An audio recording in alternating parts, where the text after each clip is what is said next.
আসসালামু আলাইকুম প্রিয় দর্শক, দেখুন আমার গাছে নাইট কুইন কলি এসেছে, বড় হয়েছে। দেখুন কয়েকটা এসেছিল, ঝরে গেছে, কিন্তু আছে মাত্র 1 2 3টা ফুটবে ইনশাল্লাহ। এটা এটা ঝরে যাবে, এটা লাল হয়েছে, এটা ঝরে যাবে আপনার, কিন্তু 3টা থাকবে মাশাআল্লাহ। দেখুন কত সুন্দর লাগছে। রাত্রি 8টায় ফুটবে, কী বলে রাত্রি 12টা 1 মিনিটে। তখন আসতে পারবো কি না সেটা ভাবছি, চেষ্টা করব আসার জন্য। দারুণ হবে। গাছটা অনেক সুন্দর হয়েছে, অনেক পাতা নিয়েছে, অনেক। দেখুন কচি কচি পাতায় দেখতে বেশ লাগছে। এটাই আপনাদের দেখানোর জন্য আমি চলে আসছি ছাদে, যে দেখাবো কলিগুলো কত সুন্দর না দেখতে, লম্বা একদম, যেরকম শাপলার মতো, শাপলার কলি এরকম আসে, কিন্তু ফুলটা এত সুন্দর খুব দেখতে। নাইট কুইন তো রাতের রানী, রানীর মতোই।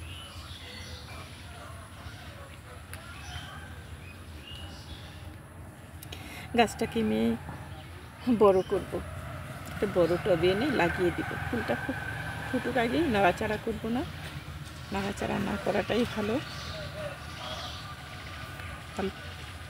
অনেক সুন্দর।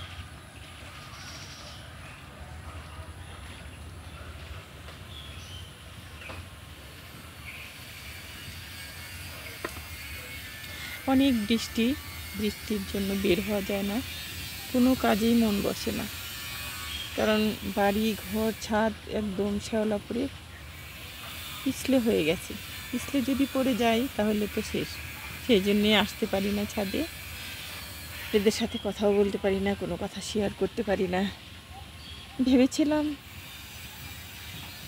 আজকে ভিডিও করব, কিন্তু ওই ছাদে তো যাওয়াই যাবে না, একদম সিঁড়িতে ভয় লাগে। এটা তো লোহার সিঁড়ি, ভয় পাচ্ছি যেতে পারবো কি না। বৃষ্টি আবার সেজে আসছে, মানে যে ওই আকাশটা পড়া, মানে যে টপ টপ করছে পানি, মনে হয় টোকা দিলেই, আকাশে টোকা দিলেই পানি পড়ে যাবে এরকম ভার, চতুর্দিক দিয়ে অন্ধকার হয়ে আসছে। এখন তো বৃষ্টির সময়ই, তবু বৃষ্টি কিন্তু সবসময়ই ভালো লাগে না, রৌদ্রই ভালো। মানুষে বলে না, বৃষ্টির বিবিও ভালো না, রৌদ্রের বান্দিও ভালো। গাছগুলা সবগুলা কীরকম যেন লাল হয়ে যাচ্ছে, লালচে হচ্ছে। এখন ভাবছি গাছগুলা কেটে ফেলবো, আবার ভাবি কাটবো এই বৃষ্টির মধ্যে। এখন তো আর গাছ লাগানো যাবে না, বৃষ্টিটা চলে গেলে তারপরে গাছ লাগাবো। লাউ গাছ লাগিয়েছিলাম, লাউয়ের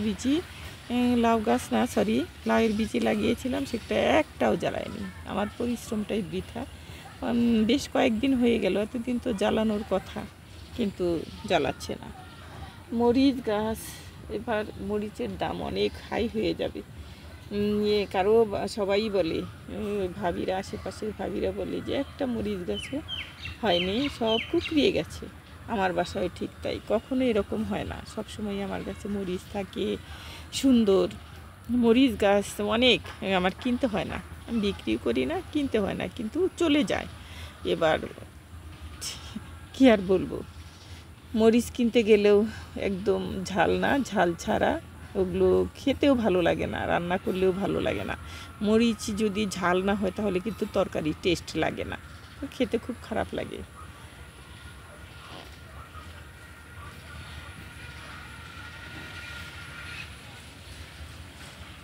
আবার যখন ফুল ফুটবে তখন আপনাদের দেখাবো, রাত্রে আসবো, রাত্রে এসে আপনাদের দেখিয়ে যাব। সুন্দর না কলিগুলো, দেখুন। এটা দেখানোর জন্য আমি চলে আসছি। আবার বৃষ্টি আসবে, যে গরম আসছি, কিন্তু আমার শরীরের মধ্যে মানে যে জ্বালা উঠে গেছে, যে গরমে ঘেমে যাচ্ছি। যাই নিচে, যাই দেখি কি করা যায় নিচে।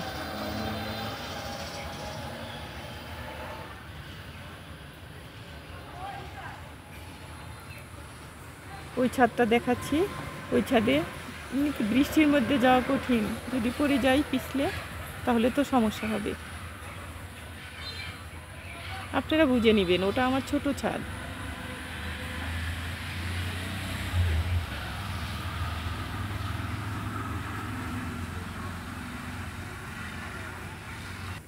হ্যাঁ, ছোট ছোট আসছে, অনেক আসছে, ছোট ছোট সাতপোলাতি। এই তো এখানে আসছে, প্রচুর আসছে, কিন্তু হলো বৃষ্টির কারণে ভেবেছিলাম বৃষ্টি হলে হয়তো আরও ভালো হবে, না বৃষ্টি হয়ে আরও খারাপ হলো। কারণ বৃষ্টির জন্য গাছ তো বাড়তে পারে না। এরকম যে গাছ যেরকম থাকে ওই রকমই ফল আসলেও সেগুলি বড় হয় না। কারণ বড় হবে কীভাবে, রৌদ্র না পেলে তো গাছ বড় হবে না।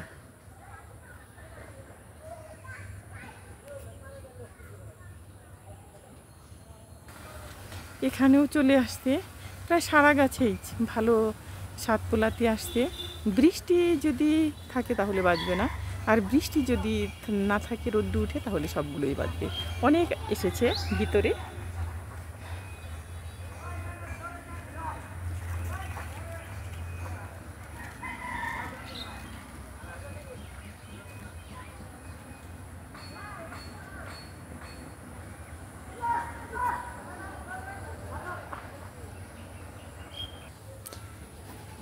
করল্লাও আসছে, ভালো করল্লা, মানে কয়েকটাই আসছে, 8-10টা এরকম হবে। আমি ভেবেছিলাম আর ধরবে না, কিন্তু ভালোই ধরছে।